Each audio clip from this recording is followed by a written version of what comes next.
Hey folks, welcome back to the farm. First and foremost, happy 4th. You're probably watching this on the 4th of July. Hope everybody has a fun yet safe holiday weekend. Brings us to today's video. We got lucky the beginning of this week. We had some great temperatures for the end of June, 1st of July, 70 degrees, and boy, I put my stand preparations into overdrive, and my goal is to do about 2 or 3 stands a day, prepping them, getting them ready for season. In other words, trimming those access trails into it, spraying those trails, leaf blowing the leaves off from last year, inspecting the stands, getting my pole ropes up there.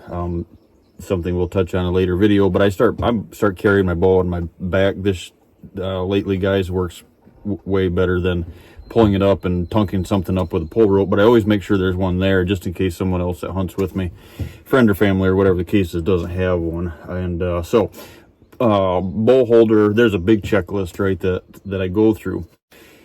So I started getting a bunch of that stuff done. It's best if you have help to do that. This year, my boy, hopefully he's going to be able to come down in August, but because of some of his commitments to the National Guard, he wasn't able to get away on our normal 4th of July time period when I start this. So today's video is kind of touching on a couple of things. One is just that, to kind of give you a timeline, guys, here. That's what I shoot for, depending on where you're at in the country, right? But it's all relevant. But I mean, usually I start prepping and getting the farm into go mode, if you will, right? The 4th of July. That's kind of my time that I deploy my cameras. I get the stands prepped. And the reason for it is, guys, I'm on the downside of pressure right now going into the farm. The bucks are on the increase, coming to the farm, feeling the farm, getting used to the farm, using the licking branches, using those water holes every day. And we can feed here in Kentucky still, so obviously I have, the real-wood feeder still on my plots, but they're not full because we can't start feeding here until August 1st, I guess it is, which is a good thing, right? So I'm doing all these things because I'm not inviting a bunch of these deer to the plate, so I'm not bumping them off after I put the corn out, after I plant my fall food plots. And so that's when my pressure really just becomes hunt mode only. But where that gets us today is on today's video is it's got to be done, right? So in July is not the best, most comfortable time, if you will, to do that. So no, I did not just stand in front of the garden hose at the house and I went down to get water. I thought about it, but I did not do that. She's hot, and I've said this before, guys, and I'll say it again. I'll probably say it a million more times throughout the life of the channel.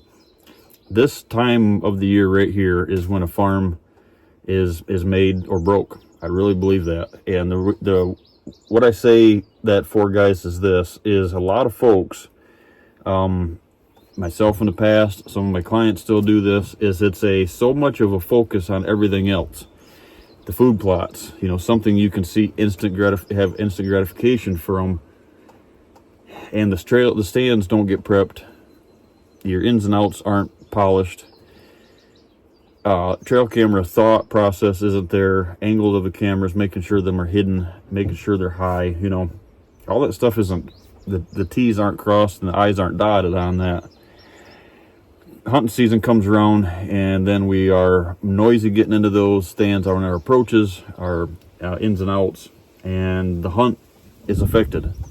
Now is when you do that. Now is when you take that, big push and you make it happen.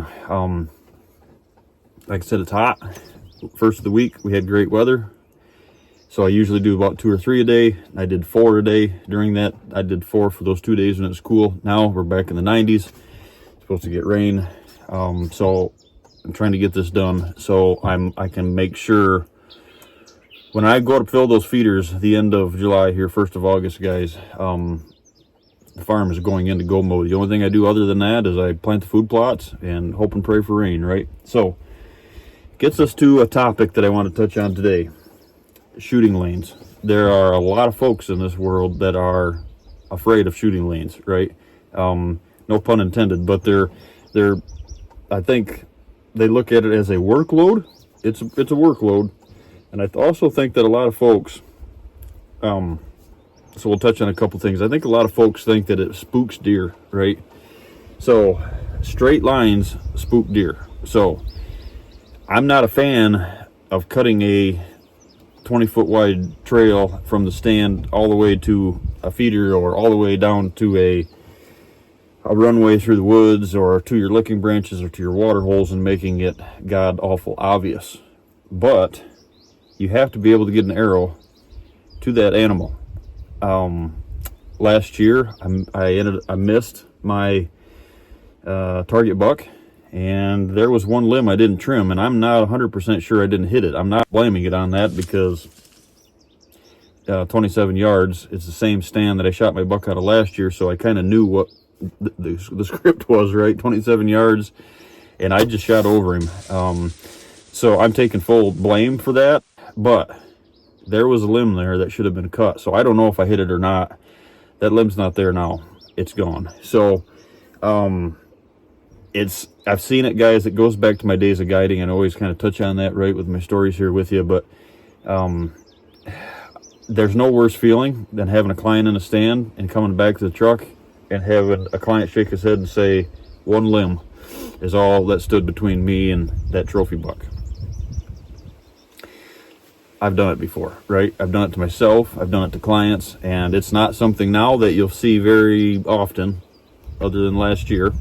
It's a real weird Osage orange limb that hangs out there 25 foot in the air, and it was like, he'll never stop there. Well, guess what? So go above and beyond, guys, to trim those shooting lanes out. Make sure, and I'm going to take you to the stand here with me today, guys. I've got a stand here that we call Sawtooth Ridge, and it's a stand that I had hung before, but this year this stand is going to blow up because I had finally got all my trails and my mulching and my transitions coming up past it and all my bedding areas next to it, habitat pockets. Boy, it's crazy. But the moral of the story is this: if that deer that I'm targeting or decide to harvest comes into that stand location, I'm going to have multiple shot opportunities on that deer. So some locations only have some. I ask this, right? I'm often asked, hey, how many shooting lanes do you have? How much can you get away with? I trim what I need to trim, but I don't trim too much, right? So this time of the year, I set stuff back a little bit more because leaves and, something that might blow in or the growth is still growing of these trees and a new limb shoots up, and it just takes one, right? So I trim stuff back a little farther than probably I would if I was like hunting a piece of public ground or something like that, or a private lease that I picked up late. That goes to the point. I know that there's a lot of folks probably watching this saying, well, that's great, but we hunt public ground and we're not supposed to do that. So there's a lot of rules out there that say you can't trim shooting lanes. In other words, cut trees down. Michigan is one of those. I used to hunt a lot of public ground up there years ago, and I thought that too. Well, you can't trim a shooting lane. Well, that's not the fact. That's not the case. And you need to reach out to your local DNR office or officer direct. You need to ask that Forest Service or whatever that ground is, right, state or federal ground that you're hunting, because a lot of it reads that you can't cut the trees down. It doesn't say that you can't prune the trees. So big difference there, right? We don't necessarily, a lot of times you don't need to cut them down.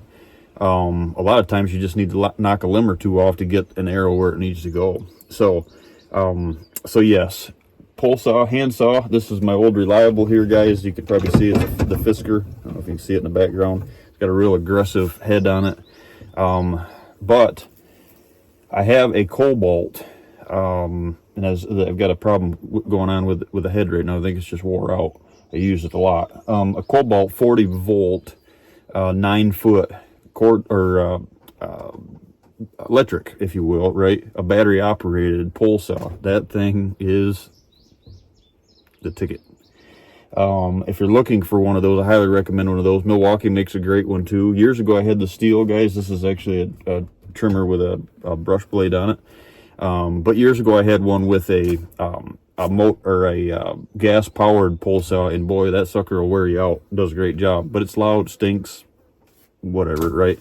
My thing is, I didn't, I do it early, so I'm not really worried about the stink and all that stuff, but it's just heavy, So like right now I'm doing this by myself. So one thing, like I said, guys, I'll take you to the stand here with me, and I just really wanted to touch on that, is I always, every stand location is different, but I always have a shooting lane, obviously, to my point of impact, right? My licking branch, where multiple trails come together. Maybe there's a water hole, maybe it's a mineral, maybe it's a shot plot, whatever that case is, right? You need to focus that, make sure, whether you're right or left-handed, make sure that that's trimmed out properly. I always like to try to do is I always like to trim on a 45 from the stand, up the transition, both ways. So perfect world, you have 3, right? If that buck comes in slow, you catch him walking through one, you can prepare for the center one. During the pre-rut and the rut, if he comes running through there chasing the doe and he blows through number 1 and number 2, it's nice to have a third.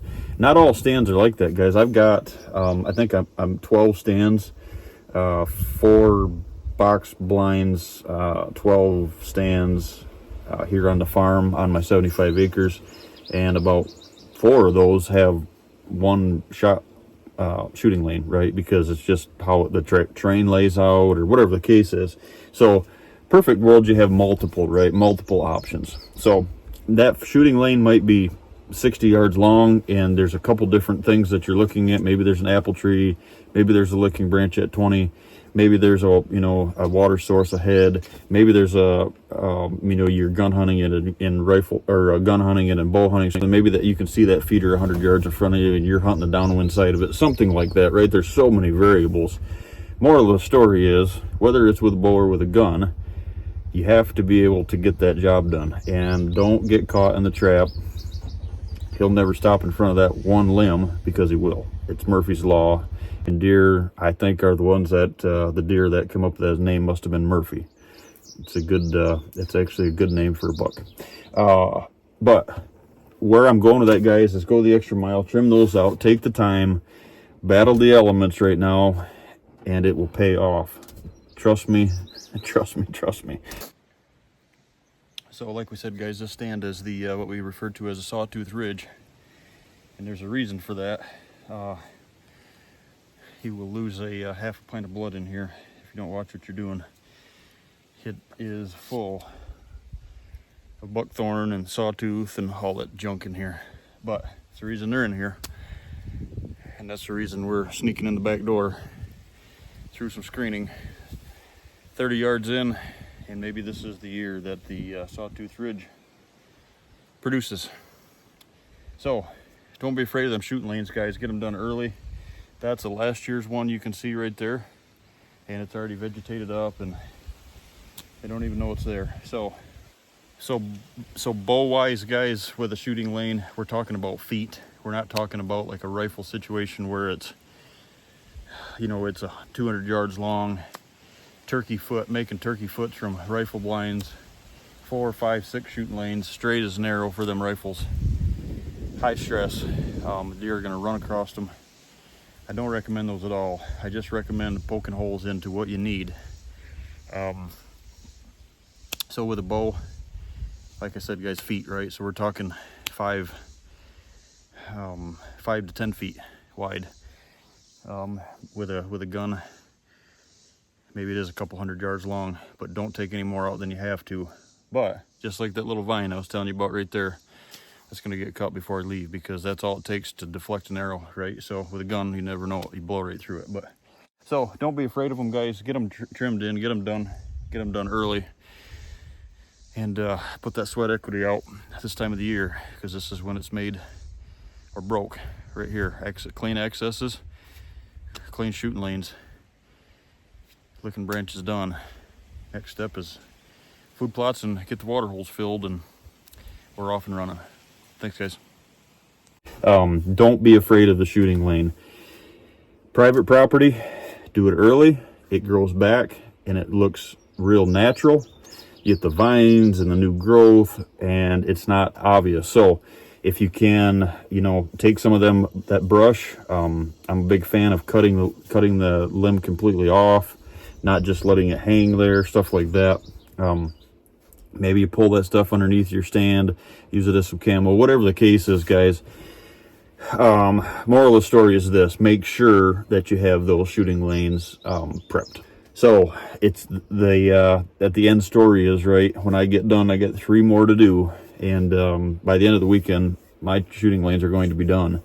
And I know that it's family time, and it's this the vacation time of the year, but don't forget to check this box off before it gets too late.